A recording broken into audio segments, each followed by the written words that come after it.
द्रौपदी के 5 पति क्यों मिले? सो सुनिएगा ध्यान से। द्रौपदी अग्नि से प्रकट हुई है। द्रौपदी जब एक पुरुष से दूसरे पुरुष के पास जाती थी, उस समय वो कुंवारी हो जाती थी। ये पंचकन्याएं हैं। द्रौपदी पंचकन्याएं में आती है। जब ये एक पुरुष से दूसरे पुरुष के संग जाती थी, तो ये कुंवारी हो जाती थी, फिर लड़की हो जाती थी, बच्ची हो जाती थी। इनका कुंवारपन वापस मिल जाता था। शक्ति थी। आज की कोई महिला सोचे मैं द्रौपदी की तरह 5 पति कर लूं तो पाप हो जाएगा तुमसे, पर द्रौपदी का पाप नहीं था। अब कहो कि द्रौपदी को छूट थी क्या? अरे द्रौपदी अग्नि से प्रकट हुई थी और वो एक पुरुष से दूसरे पुरुष के पास जाती थी तो उसका कुंवारपन वापस आ जाता था, कुंवारी हो जाती थी। ये पावरफुल नारी थी, कोई समान स्त्री नहीं थी। इन्हें 5 पति क्यों मिले, इसका भी एक रहस्य है। द्रौपदी पिछले जन्म में कौन थी? क्या आप सब जानते हैं कि द्रौपदी पिछले जन्म में कौन थी? द्रौपदी पिछले जन्म में सीता थी। सीता, कौन सी सीता? सीता जी के समय पर 2 सीता थी। सीता जी के समय पर भी 2 सीता थी। यहाँ ध्यान पूर्वक सुनिएगा, नहीं तो बात गड़बड़ हो जाएगी। सीता जी के समय पर कितने सीता थी?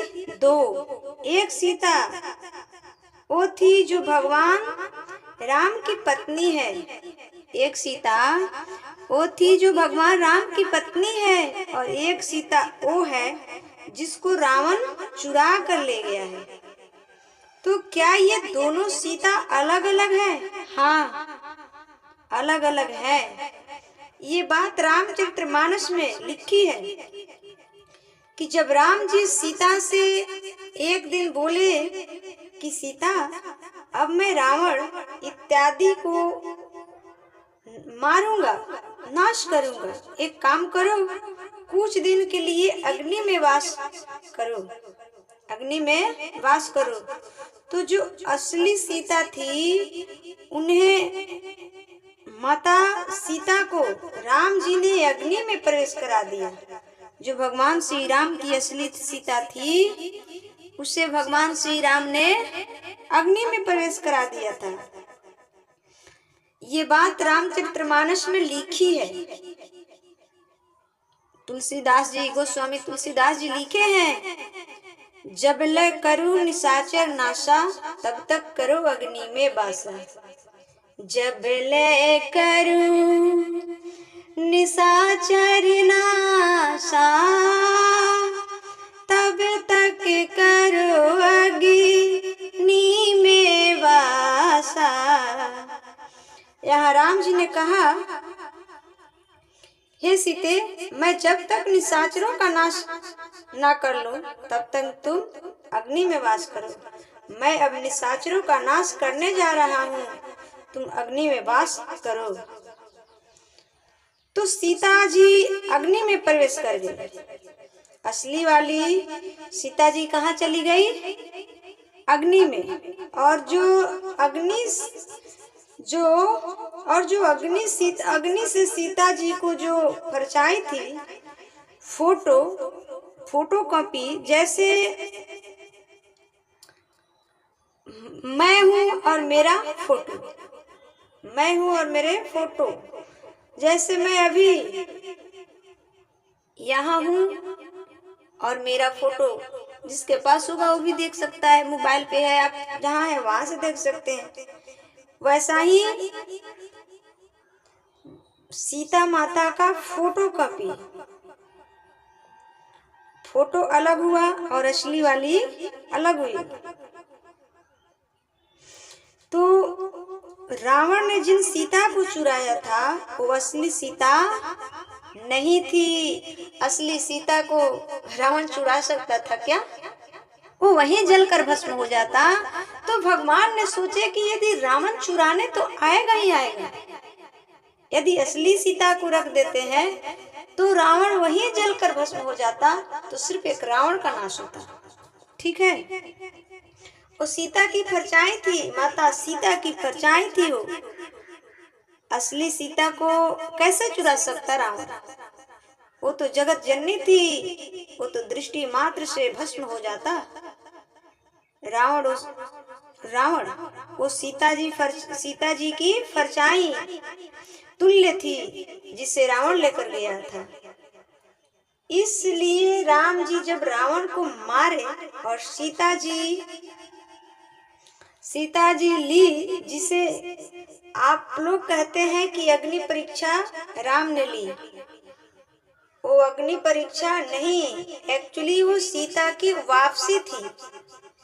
रावण ने तो असली सीता को चुराया ही नहीं, जिन सीता को चुराया परछाई थी, तो वे जो सीता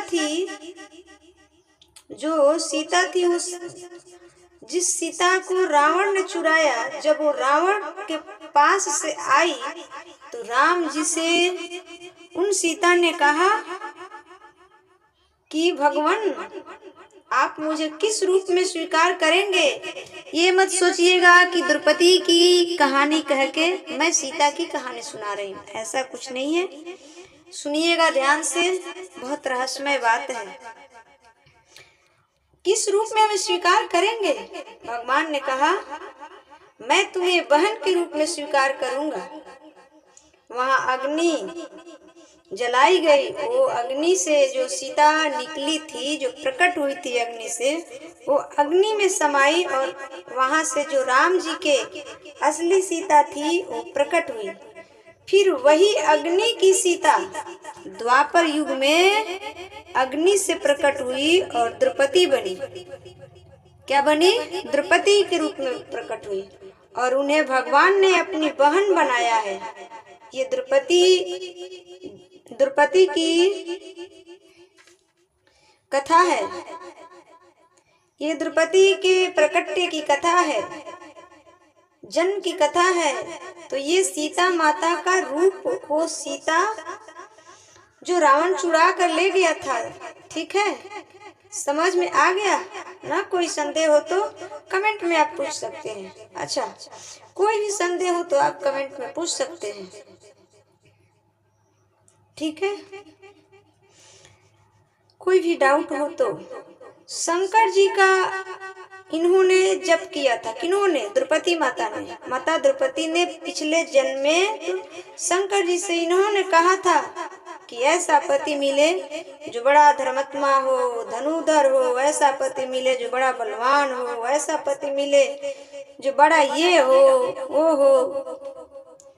शंकर जी ने कहा कि ये सारे गुण एक आदमी में तो नहीं है, ये सारे गुण एक आदमी में तो नहीं हो सकता, पर ये 5 लोगों में रहेंगे। तो एक काम करो, तुम्हें 5 पति मिलेगा।